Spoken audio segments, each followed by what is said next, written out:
Atlanta-born Ginnie Sams specializes in computers, where she worked for railroads and trucking companies at a time when few women were in those industries. A true pioneer, she was involved in the historic computerization of the Southern Railroad. Today, she is a writer, poet, and spoken word performer. Ginnie serves on the Trenton, Georgia Arts Council, the Dade County Library Board of Directors, and she performs locally and internationally in Zimbabwe, Costa Rica, and Mexico. Trailblazer Ginnie Sams is on track with the Southern Railway.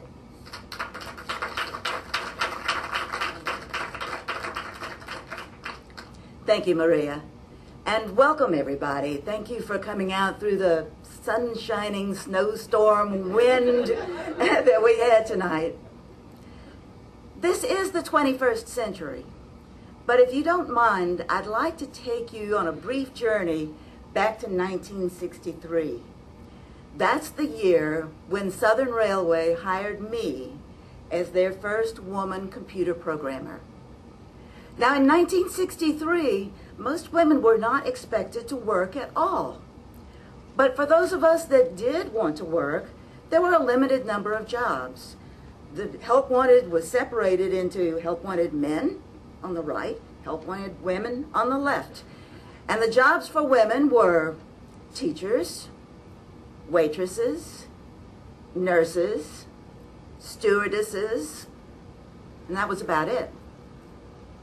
Well, when it occurred to me that I would really like to be a computer programmer, I went to the guidance counselor at Georgia State University and asked, well, what are the qualifications to be a computer programmer? That really appeals to me.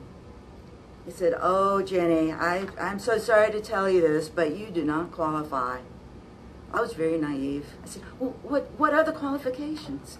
Well, you have to be a man. Well, why? Because computer programming requires logic. Now, I had done well in my logic class, so I was logical enough to know that logic was not restricted to just men only. So I thanked him and called IBM and asked them the same question.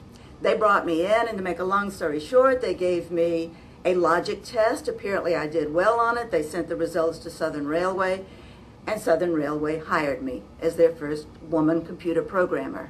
Now, there were also two other reasons why they took the chance, and this was a big chance that they were taking, to hire a woman computer programmer. One was because they had, in the past, only hired programmers from within the company. And they kind of run out of people working for the railroad who had that geeky mindset that does enable you to think like a computer programmer.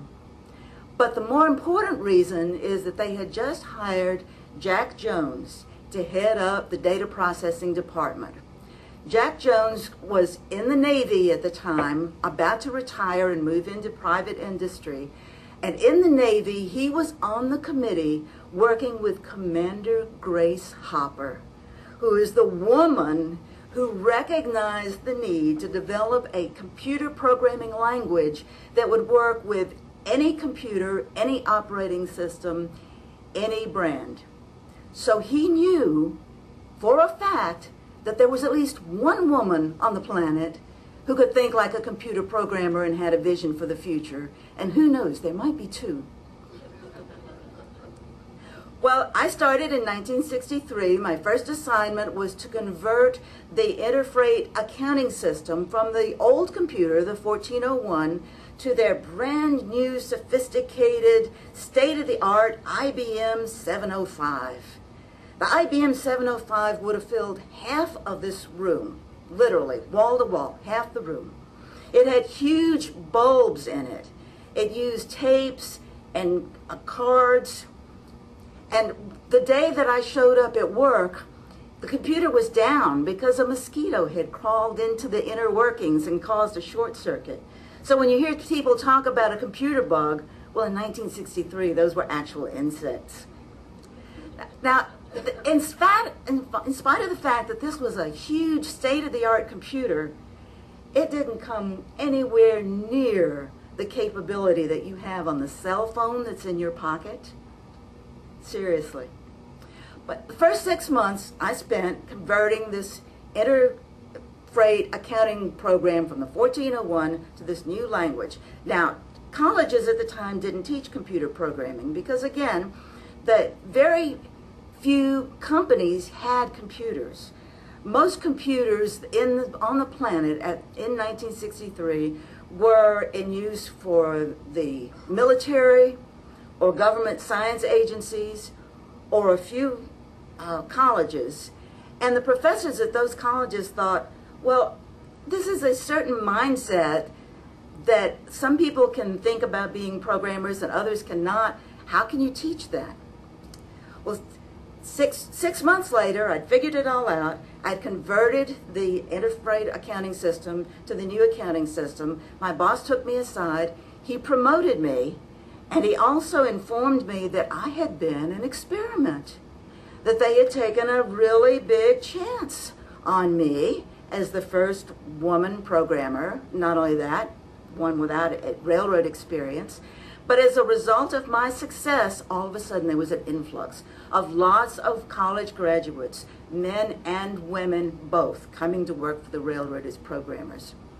12 years later, I was still there. I thought I'd always loved being a computer programmer, but it turned out that I'd reached the point where I wasn't programming much. I was mostly advising other programmers, helping them with problems, solving design issues, mentoring new people. I thought maybe it's time for me to move into management. Well, to make a long story short, Southern Railway was ready for women programmers, but they weren't ready for women managers. So I left the railroad, went to work as a manager at Watkins Motor Lines, once again, a male-dominated transportation industry. A few months later, I was promoted from manager to director, and then I got a phone call from friends at the railroad saying that after I left, the management team recognized the mistake they'd made, and they promoted 3 of my women colleagues to be computer programming managers. So it all made a difference. But one thing that I've realized, all my career, I thought of myself as being a feminist. And young women today sort of discount that name. They don't want to claim feminism. It has finally come to my awareness that this was never all about women. It was about creating opportunities that were gender negative. So men and women both now can be managers, lawyers, doctors, nurses, flight attendants, waiters, waitresses, anything that fits our talent and our desire. So I love the name that Deborah gave this meeting. It's not about feminism, it's about groundbreaking. Welcome back to the 21st century.